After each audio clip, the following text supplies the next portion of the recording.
up? Welcome to your Daily Buckeye Blitz for a Monday, kicking the week off, April 22nd, 2024. Hope you're having a good one so far. Please visit thebuckeyecast.com. Check out the video vault. We've got over 300 videos there. All the recruiting for the 2025 class. I'm going to start adding the 2026 class in there. We have condensed Buckeye games from the past couple of decades. Oh, shit. No, going back to the 60s, actually. There's some Rose Bowl games in there. Got highlights of your favorite Buckeye legends. So pop in there, check it out. There's a free trial. No need to sign up with a credit card or anything like that. Get 3 days for free to get a little test drive. And if you like it, stay on. It's only $6.99 a month, so enjoy. All right, let's get into it. Today, we're talking quarterbacks. We're going to talk quarterbacks a little bit this week. It's only the most important position on the field, by the way. I have some visual slides to show you. So we're going to do the passing charts here for each guy from the spring game. Oh, yeah, we got Will Howard, Julian Sand, Lincoln. Lincoln goes up there. Okay, Aaron Nolan, we got him. Okay. So let's get into it here. So quick overview on the depth chart. I think we're starting to see Will Howard separate himself from that spring game and from the way Ryan Day and Chip Kelly have talked about the quarterback position. So I got Will Howard starting, redshirt senior, number 18.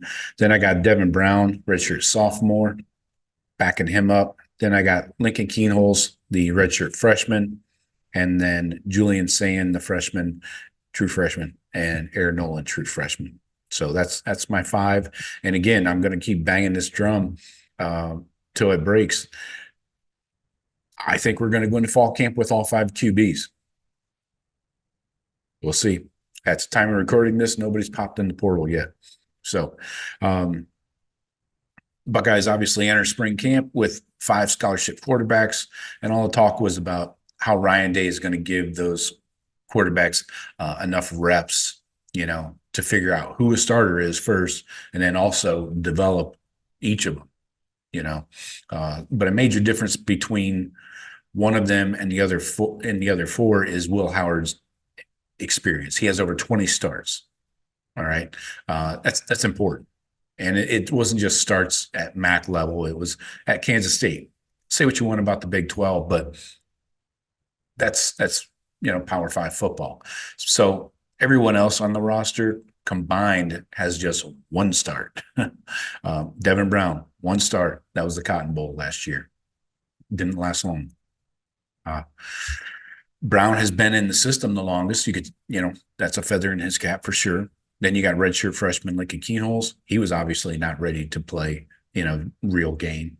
And he still did not look great in the spring game either. It was good. The Cotton Bowl was a good learning experience for him. But then you got true freshman Julian Sand and Aaron Nolan, both enrolled early, which is good for them. But again, true freshmen, they've been on campus for like 3-4 months.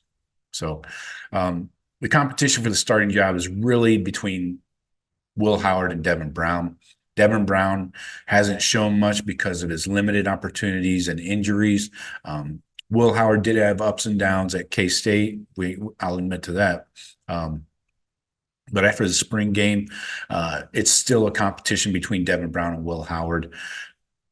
I'm leaning Will Howard, not just because of the NIL money or it's his last year of college eligibility. Neither of those things are a factor in my opinion. Lincoln Keenholz was repping 3rd. Julian Sand was 4th, and Aaron Nolan was 5th.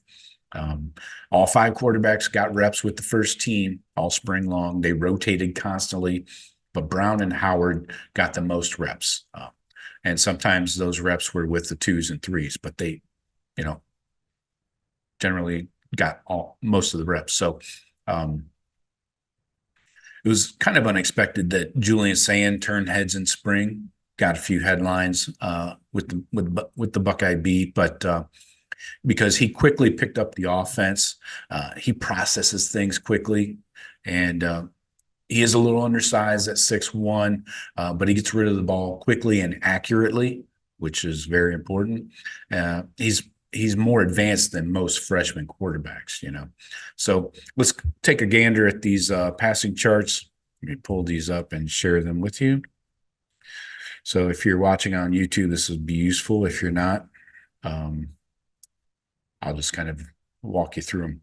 So let's start with Will Howard. Yeah, he was 2 of 3.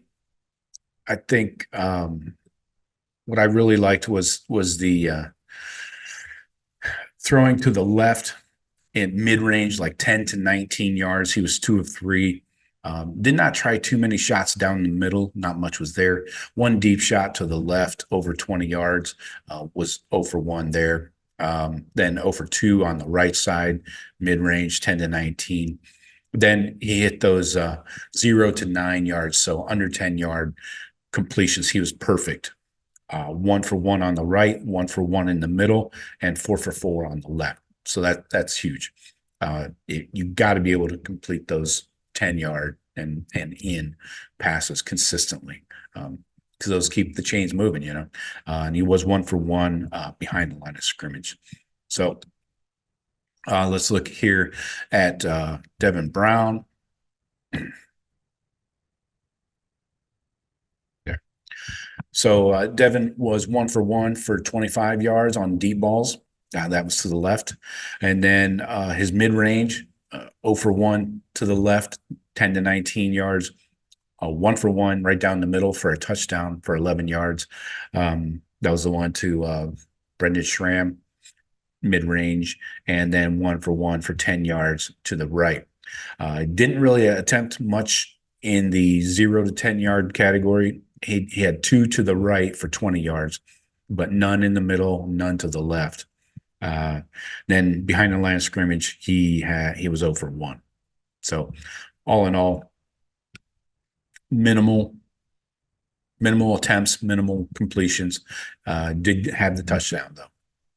Looking at Lincoln Keenholz here, 1 deep shot to the right over 20 yards that was incomplete. Then his mid-range, 10 to 20 yards, 0 for 1 with a pick on the left, and then 1 for 4 on the right, nothing in the middle, threw another pick to the right. Then his short range to the right, 6 of 7, 42 yards. That was his go-to spot, it looked like, 0 to 9 yards. And then 1 for 2 to the left, 0 to 9 yards, nothing in the middle there.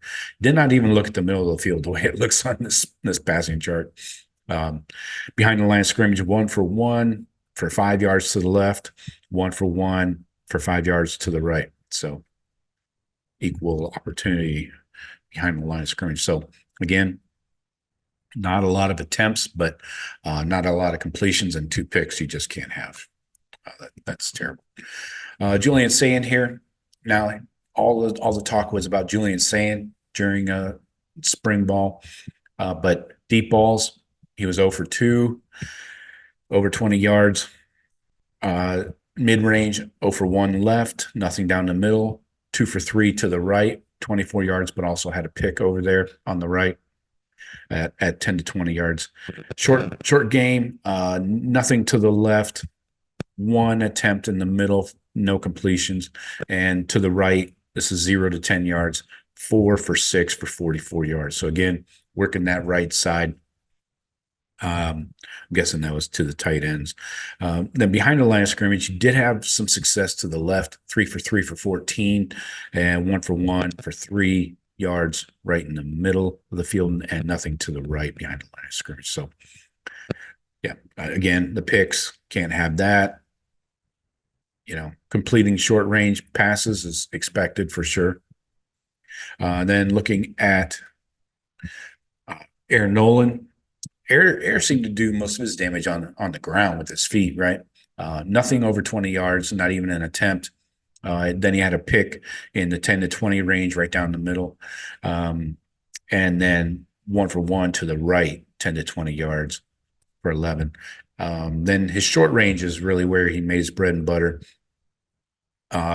2 for 2 for 12 yards to the left. This is 0 to 10 yards. 1 for 1 down the middle, and then 1 for 2 out to the right, and didn't attempt anything behind the line of scrimmage. So those are the passing charts for the spring game. I think those are important. I think it really makes me feel better about Will Howard's arm. I know he supposedly doesn't have an effective deep ball, but at least he's getting it out there in those mid-range, 10 to 20 yard areas. So who's Ohio State's quarterback? Again, I think it's Will Howard right now. He was 9 of 13 for 77 yards in the spring game. I think it's important to note that he quarterbacked 2 drives in the spring game with the starting offense, with the ones. So, and he was the only quarterback that took reps with the starting offense in the spring game. Devin did not. Howard brings that pocket presence. Day has talked about it. His feel inside the pocket a few times this spring. His ability to stay in the pocket and deliver the ball is really important to Ryan Day. Buying a little extra time, just an extra second to, slide away from pressure, feel that pressure, but not, have to look at it. He can still keep his eyes downfield and deliver the ball. And it's difficult to teach that. Keeping your eyes downfield while evading the rush. So last year, among 54 Power 5 quarterbacks with at least 90 dropbacks under pressure, Howard ranked 16th in the country in passing efficiency under pressure.